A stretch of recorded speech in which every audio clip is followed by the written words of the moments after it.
पहा नवीन एपिसोड्स एकदम add free.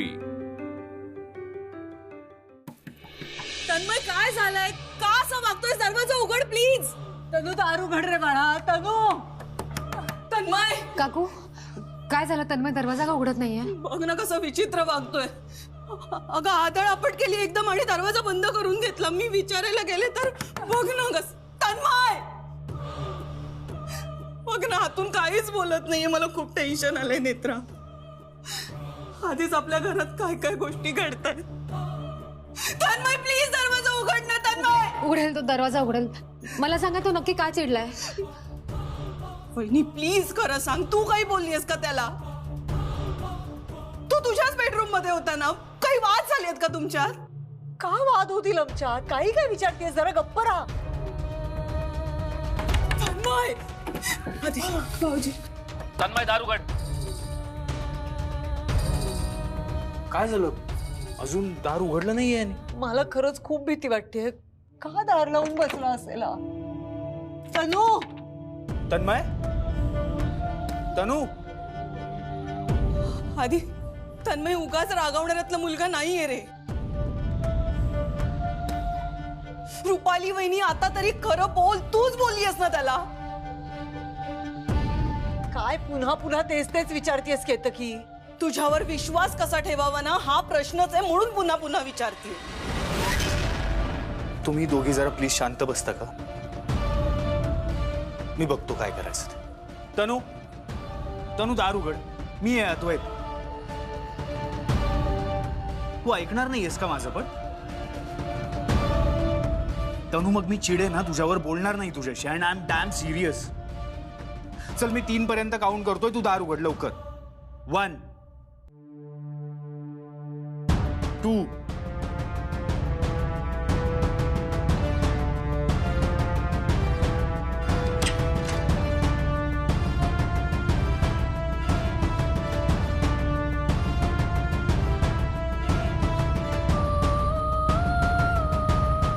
Tanmay हे काय चालवलंयस तू? आम्ही सगळे आमची कामं सोडून आलोय. ही काय पद्धत आहे? आणि तू आता काय लहान आहेस का? बाबा तुम्ही प्लीज शांत व्हा. मी बोलतो त्याच्याशी. नाही ब्रो, बोलू दे त्यांना.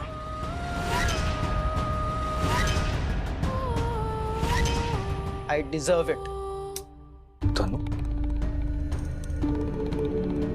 तसंही मी युजलेस आहे ना. यांच्या एक्स्ट्रा मॅरिटल अफेअर मधून जन्म झालाय ना माझा. फार बोलायला लागलायस तनू. हा दुसऱ्याला पण मागे पुढे बघणार नाही मी. कुणी सांगितलं तुला हे सगळं? सांगायला कशाला पाहिजे? एखादं लहान बाळ सुद्धा ओळखेल की माझा जन्म तुमच्या. तन्मय आई आई प्लीज तू शांत हो. तनू तू आज चल. मी बोलतो. आधी हे मी बोलतो त्याच्याशी. तू चल आज चल.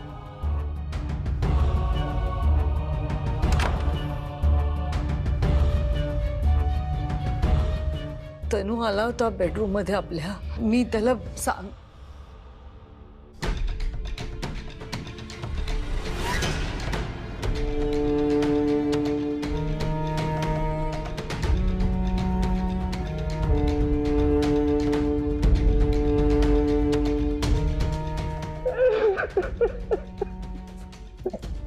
तन्मय ए मॅड आहेस का तू? काय रडायला काय झालं तुला? तू तू आधी इकडे बस. खाली इकडे. तनू रिलॅक्स. तन्मय हे बघ तन्मय, जी गोष्ट आपल्या हातातच नाहीये त्या गोष्टीवरून आपण रडायचं कशाला? हं? इतका अपसेट नको होस तू. आणि इतका विचार करण्याची तर काहीच गरज नाहीये. माझी ना बियर प्यायची इच्छा होती आज. चल आपण टेरेसवर जाऊ आणि एक चिल्ड बियर पिऊ मस्तपैकी. चल. नाही नको. का? मी नाही सांगणार कोणाला. ब्रो तुला एक विचारू? विचार. आता आई बाबांमध्ये जे काही सुरू आहे, बाय एनी चान्स ते दोघे सेपरेट झाले तर मी कुठे जाऊ? म्हणजे तुझं फिक्स आहे, तू जाशील आई बरोबर. तेजस दादा तो काय करेल मला माहिती नाही, पण तो बघेल त्याचं ही इज केपेबल. पण मी काय करणार आहे, माझं काय होईल? तनु रिलॅक्स रिलॅक्स. हे बघ, एक तर असं काहीच होणार नाहीये. आणि इफ इन केस असं काही झालं तर तू आपल्या आईला ओळखतोस ना. आई आपल्यापासून लांब कशी जाईल? आणि कोणी कितीही ट्राय केलं ना तन्मय, तरी मी आईला कुठेही जाऊ देणार नाहीये. पण तू असं रिॲक्ट नाही व्हायचंस तन्मय. तुला काही वाटलं, तुला काही बोलायचं असेल तर तू माझ्याशी बोल, मला फोन कर.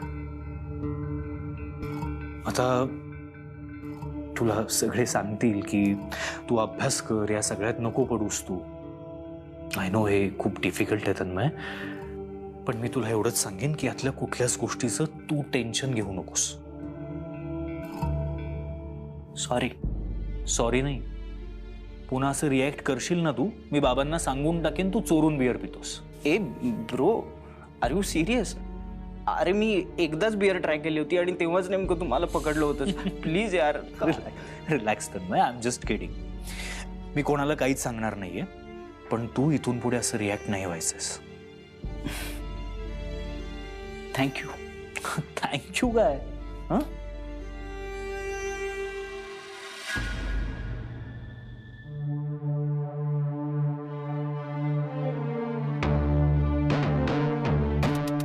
बाईसाहेबांनी केलेल्या पापांची शिक्षा सगळ्यांना भोगावी लागते. सगळ्यांनाच त्रास होतो.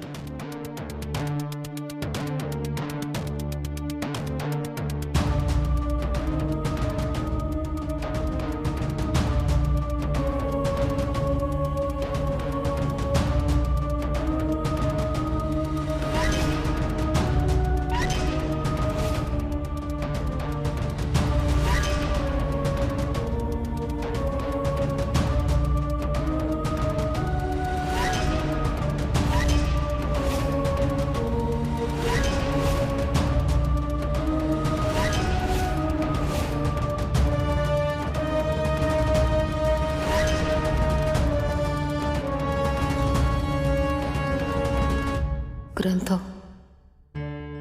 कालपेटीतला ग्रंथ,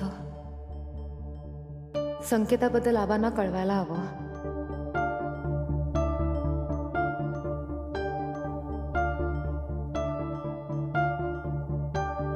तुम्ही ज्या नंबरशी संपर्क करू इच्छिता तो सध्या स्विच ऑफ आहे.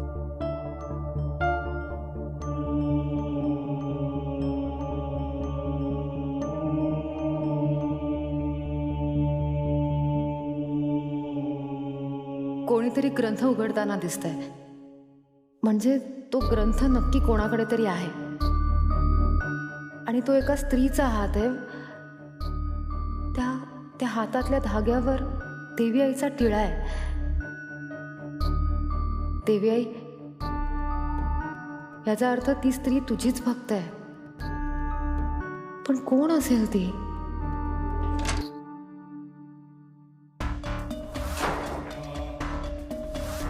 समाधान होत नाही तुझं? शेखरच्या मनात माझ्याविषयी काय काय भरवलंस, त्या तेजसच्या डोक्यात भरवलंस, आणि आता तन्मयला पण काय काय. मी त्यांना काय एक गोष्ट लक्षात ठेव, शेवटचं सांगतेय तुला, माझ्या वाटेत आडवी येऊ नकोस तू. तू कितीही काहीही केलंस तरी या घरातलं माझं स्थान कोणीही हिरावून घेऊ शकत नाही. बघतेस ना कसे पाय घट्ट रोवून उभी आहे मी. भूकंप येण्याआधी आपल्याला माहित नसतं आपल्या पायाखालची जमीन सरकणार आहे ते. आणि तुम्ही घट्ट पाय रोवून उभे आहात की अद्वैत साहेबांच्या आधाराने उभे आहात हे तुम्हालाही नीट माहिती आहे. पण लवकरच तोही आधार नसणार आहे. अद्वैत साहेब सुद्धा तुमच्या विरोधात उभे असतील. कुठून येतो, कुठून हा आत्मविश्वास? साहेब, आपली बाजू सत्याची असली ना की मग येतो आत्मविश्वास. उगाच कोणताही खोटा आव आणावा लागत नाही. दाद देते तुझ्या हिमतीची. भले भले हरले, पण साहेब मी आधी तुम्हाला सांगितलं, मी परत सांगते, हरणं जिंकणं हे सगळं तुमच्यासाठी, माझ्यासाठी नाही. मी इथे आले ते फक्त अद्वैत साहेबांसाठी, या घरासाठी. अद्वैतचं नावच घेऊ नकोस तू. तो कधीच माझ्या विरोधात जाणार नाही. खरंच असं वाटतं तुम्हाला?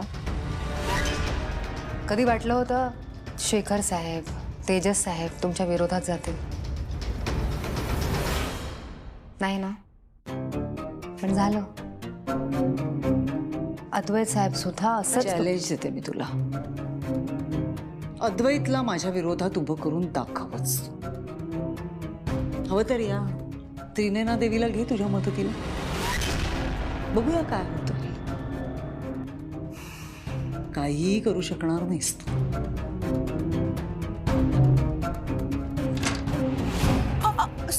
Sorry sorry sorry. लागलं का?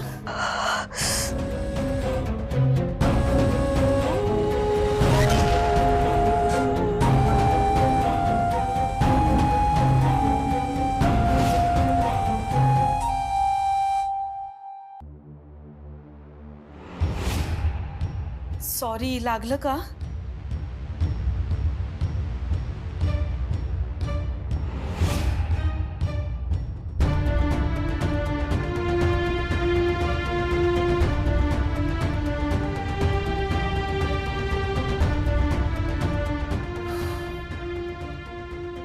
काकू काय झालं? तुम्हाला काही हवं होतं का? हो, मला तुझी मदत हवी आहे. जरा चल ना बाहेर. बरं चला.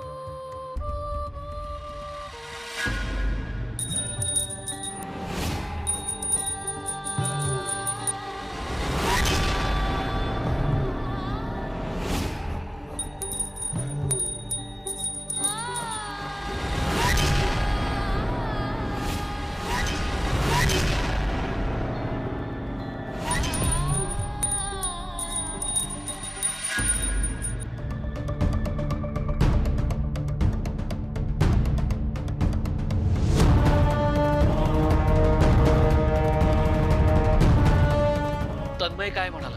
तो ओके आहे ना? डोंट वरी, ओके आहे तो आता. मी त्याच्याशी बोलू का? तुम्ही प्लीज त्याच्याशी काही बोलू नका. माझी रिक्वेस्ट आहे तुम्हाला, प्लीज. अरे पण तू माझ्यावर का चिडतोयस? बाबा तुम्हाला माहिती आहे सगळं. मला पुन्हा त्या टॉपिकवर नाही बोलायचं आता. साहेब, कॉफी. थँक्यू. आज ऑफिसमध्ये जी मीटिंग होती ती मी ऑनलाईन शिफ्ट केली. तुम्हाला जमणार असेल तर जॉईन करा.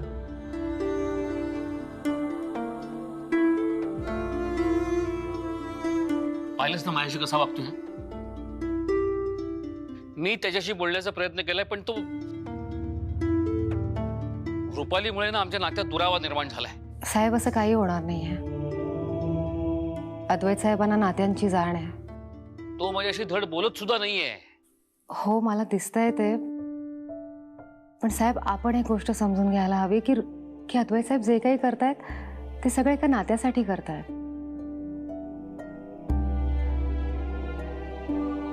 सध्या तरी त्यांच्यासाठी रुपालीबाई साहेबांबरोबरच्या नात्यापेक्षा दुसरं काहीच महत्वाचं नाहीये.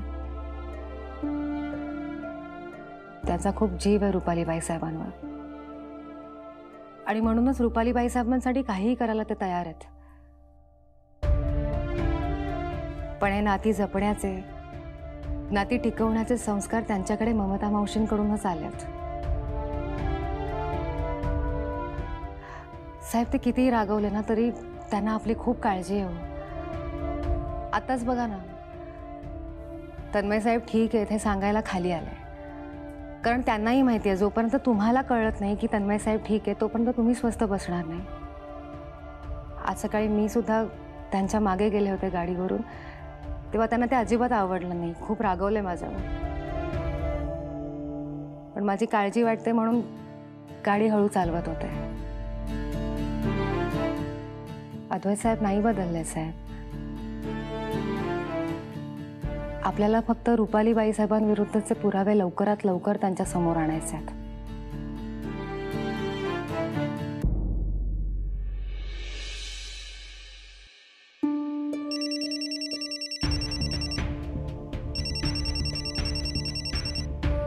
आबा?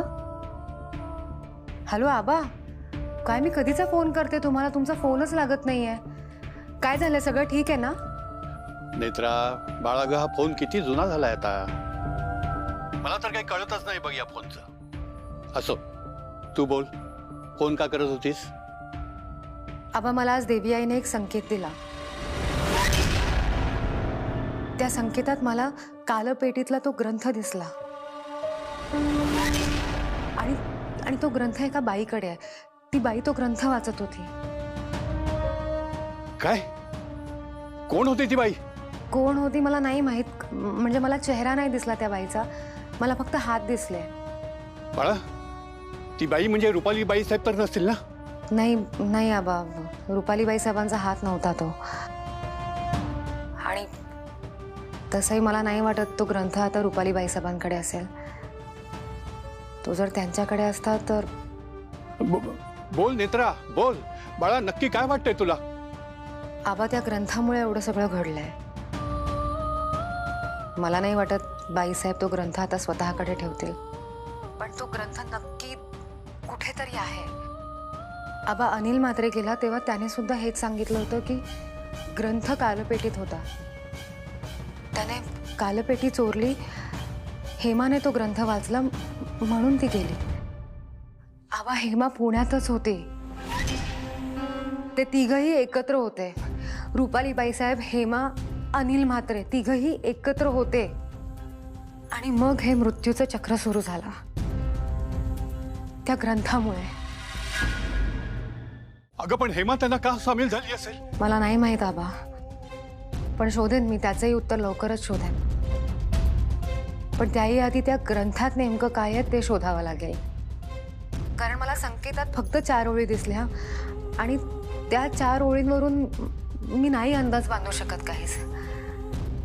आणि त्याही पेक्षा महत्वाची गोष्ट मला कळत नाही आबा, की ह्या सगळ्यामध्ये रुपालीबाई साहेबांना काहीच कसं नाही झालं. म्हणजे त्यांनी सुद्धा तो ग्रंथ वाचला असेल ना, मग त्यांना काहीच नाही झालं असं कसं? श्वास सुरू आहे म्हणजे मी जिवंत आहे,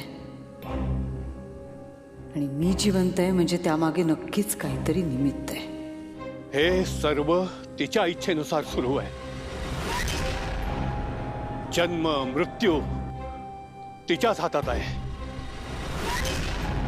देवी आईच्या मनात जे काही असेल ते अजून समोर यायचं आहे.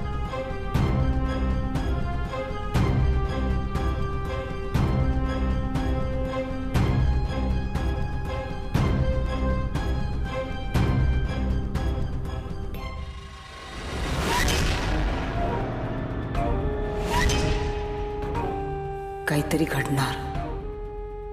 माझ्या बाजूने नक्कीच काहीतरी घडणार. पण काय काय आणि कसं काही कळत नाहीये.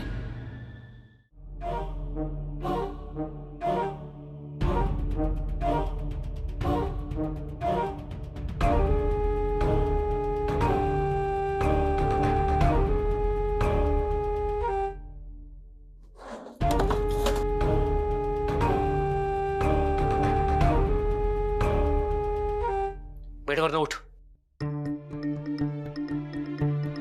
बघतेस काय? बेडवरनं उठ. उठ. शेखर, प्लीज प्लीज तुम्ही चिडू नका. म्हणजे तुम्ही विनाकारण चिडता. विनाकारण? लाज नाही वाटत ते बोलायला? तुम्ही नेत्राच्या बोलण्यावर विश्वास ठेवू नका. ती फसवते. गप्प बस, एकदम गप्प. मला तुझं काही ऐकायचं नाहीये. शेखर, अरे गप्प बसायला काय घेशील तू?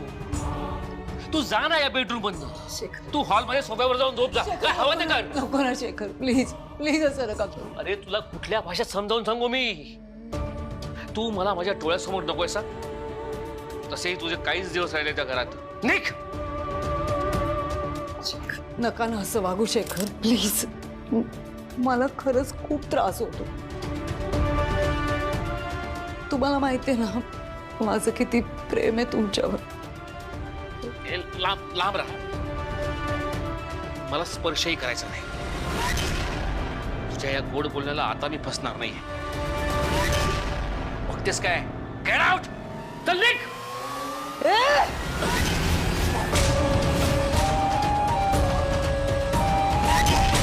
मी सरळ बोलते तर वाकड्यात शिरायला लागलाय तू. ऐकून घेते म्हणून काही बोलशील? शेखर राजाध्यक्ष, ओळखलं नाहीयेस तू मला. मी रुपाली म्हात्रे